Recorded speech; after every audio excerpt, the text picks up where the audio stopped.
So good morning, everyone. I understand this is the first session, so I appreciate you being up and joining me today, and I'm excited that you're starting out your conference. So I hope it goes well over the next little while.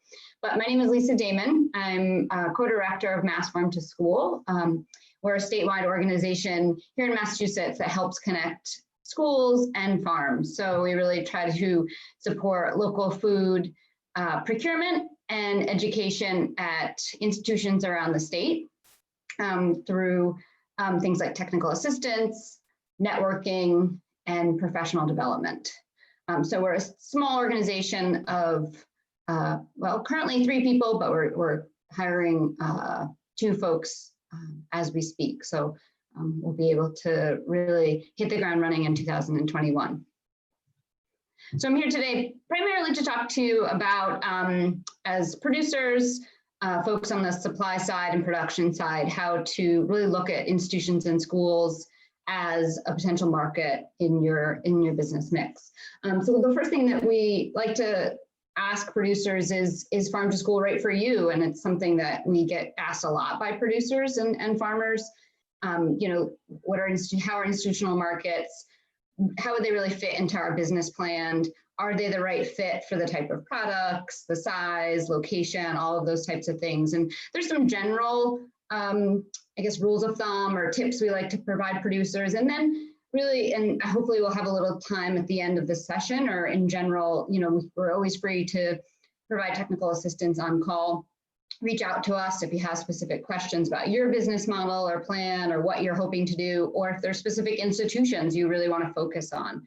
We really try to provide that one-on-one technical assistance, because sometimes it's not, you know, a general statement that you can kind of fit into. So, you know, they are specific markets that really require you to ask some questions of yourself and of the institutions to make sure it's a right fit and good for everyone involved.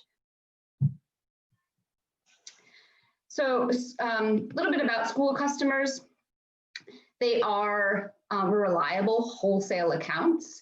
We really try to make sure that producers know that going in, that they're a wholesale account. We're certainly not talking about prices that you would get at a farmer's market, but we generally, as a rule of thumb, say they're a little bit better paying or a higher paying customer than what you would get on the kind of the open wholesale market. And, you know, they feed students 10 months a year, and a lot of districts 12 months a year. And so they're, you know, pushing out meals every day or 5 days a week on a reliable basis. So, you know, most food service directors can tell you ahead of time, I use X amount of carrots or X amount of, you know, lettuce on any given week, month, or year. And it's going to be a pretty steady number throughout the entire school year, since they know their numbers really, really well. And like I said, there's schools that feed kids 10 months a year, and then there's also a lot of districts that go year round. And so we try to look at those opportunities in the summer months, knowing that here in Massachusetts, you know, June, July, August are some of the higher producing months in New England. So, you know, trying to find those overlaps in seasonality. But I wouldn't say that would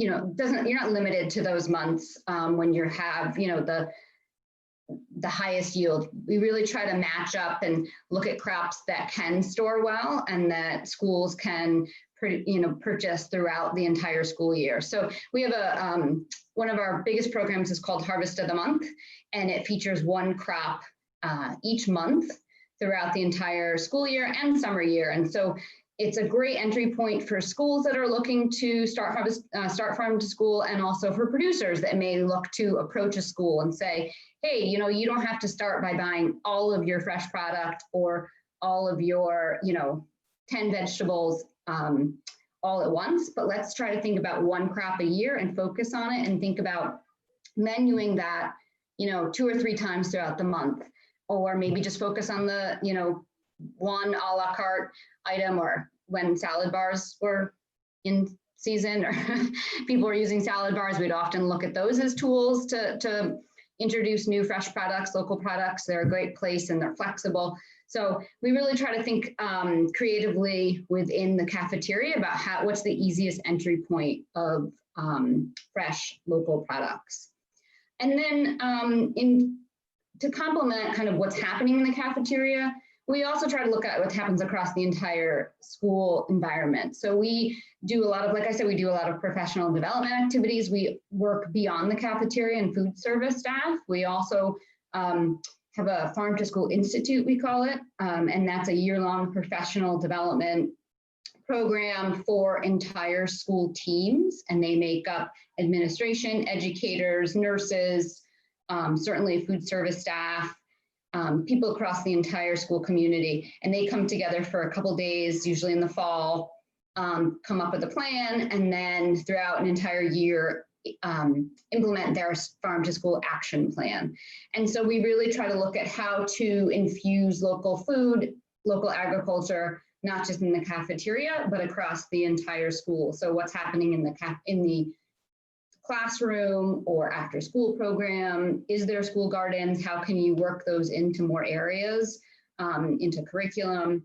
And so with that said, we encourage farmers and producers to really look at other ways to connect to schools in addition to selling product. So a lot of schools are really looking for that, that personal relationship. So someone that can maybe not just come up, drop some boxes off at the loading dock and leave, but maybe there's an opportunity for some field trips to your place, or in addition, or on the flip side, coming in, doing some taste testing in the cafeteria, or making a visit to the classroom. And those are often valuable to provide that additional benefit to the school, and farms can get some marketing through that type of outreach in the school community. So we really think of it as a win-win for both the schools and the producers. So like I touched on a little bit about what we do, we're certainly available to producers throughout Massachusetts to help figure out if farm to school sales and institutional sales are a good option, right for you, try to work through it a little bit. We have some tools on our website. We, at the very least, have an online directory that schools use to look for producers. And I apologize, I didn't put it up here in my presentation, but it is on our website. There's a map there that you can register for, sign up your products, so that when schools come to our website and they're looking for farms in their area to buy from, they can use that map. And maybe I can share that with Mike, and if there's other places, but I think I did put it in my information in the directory, so you can, I'm sure it's available. But we really try to help producers figure out if school sales are right in your business model. Maybe look at your products that you have, what ones may be the best fit for school cafeterias. Maybe not the fresh raspberries that schools may not be able to pay the high premium that they can demand on the retail market, but maybe there's root vegetables or, some bumper crop of things that come in that you really think would be a better fit and might meet price-wise what the cafeterias can pay for them.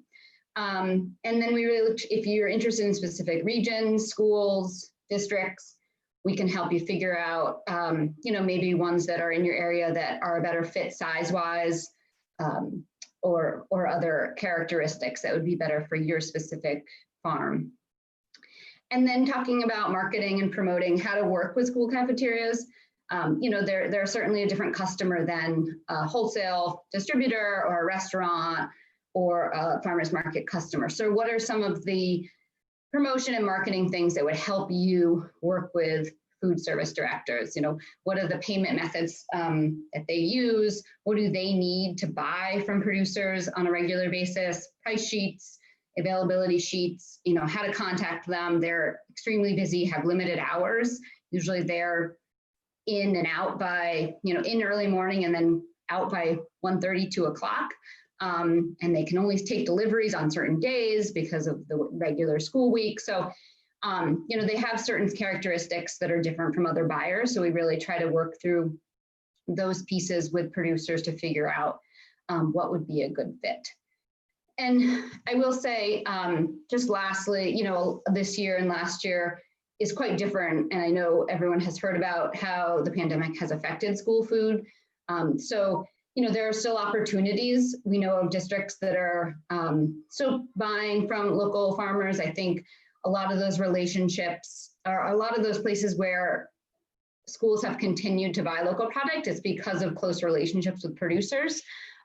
So, as you're thinking about the spring and your product list, I would say it's not a wash this year. I think if you're interested in exploring institutional customers and school customers, it would be good to start having conversations early, and we can try to help identify districts that may be more open and able to have those conversations now going into the summer, if they're doing a summer meals program, or more likely the fall, as they're thinking about the new school year, where they may be a little bit more evened out and things are a little bit clearer, hopefully going into the 21-22 school year. But now is a great time to start thinking about making those connections as you're doing your crop plan, and they're having, they're thinking about the end of the school year, springtime, but then they can start thinking about having that long-term relationship and what they need to do to start buying summer and fall.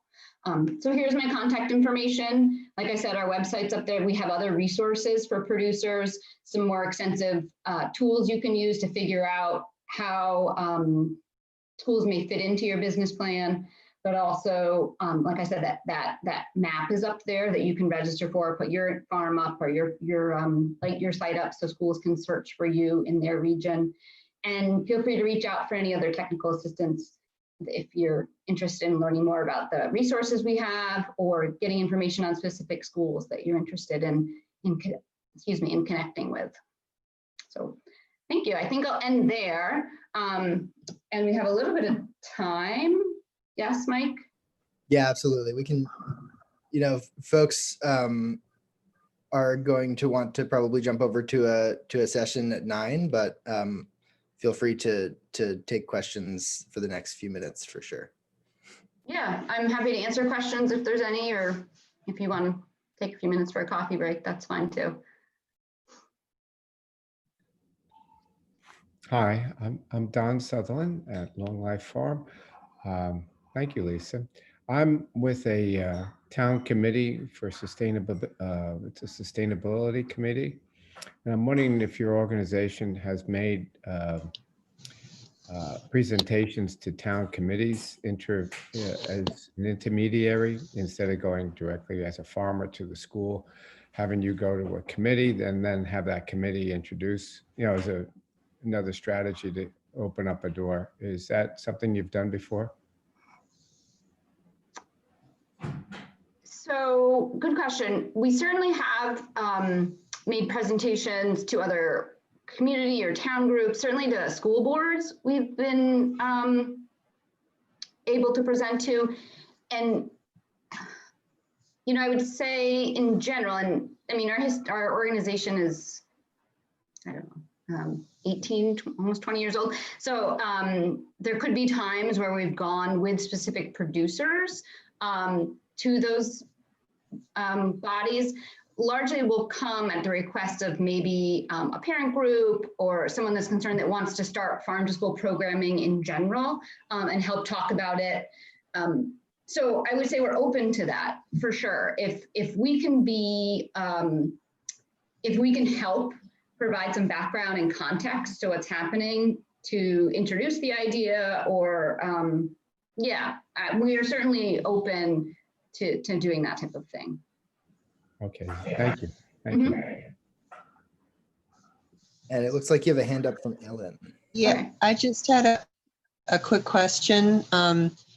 Do you work with institutions besides schools? Yes, so historically we have mostly focused on K-12 schools, and I would say that's kind of our largest cohort of institutions we work with. We also work with colleges, and I would say a little less preschools, but we certainly can, if you're interested, or if you know of preschools that you're interested in working with, we can help you. There's a lot of similarities with those groups. I mean, they're different buying entities. I mean, certainly colleges are slightly different than K-12, but we know enough that we can help kind of work through that with producers. I would say less so with hospitals or prisons. We're not as well versed, but if those are, we can point you in a direction of others that may know more about those types. Ellen, was there specifically a different group of institutions you were thinking? Well, this is what's so interesting is we created a Resiliency Gardens program this year, and we didn't specify one or the other, although we had a lot of folks in public housing. And we also have another group that grows for folks dealing with impoverishment, but of course, the need has grown. So it's like we want to focus on folks in public housing. So would those be individual families or people cooking for themselves and you're supplying it, or is there a congregate meal site that you're interested in serving?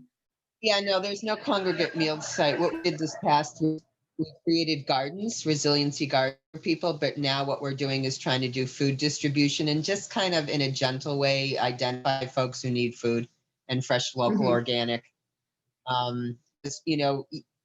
My own experience going to the food pantry, it's like you get a lot of really unhealthy food that maybe you are allergic to or it goes against your eating. We got a lot of vegetarians getting a lot of meat products this year, so that kind of stuff.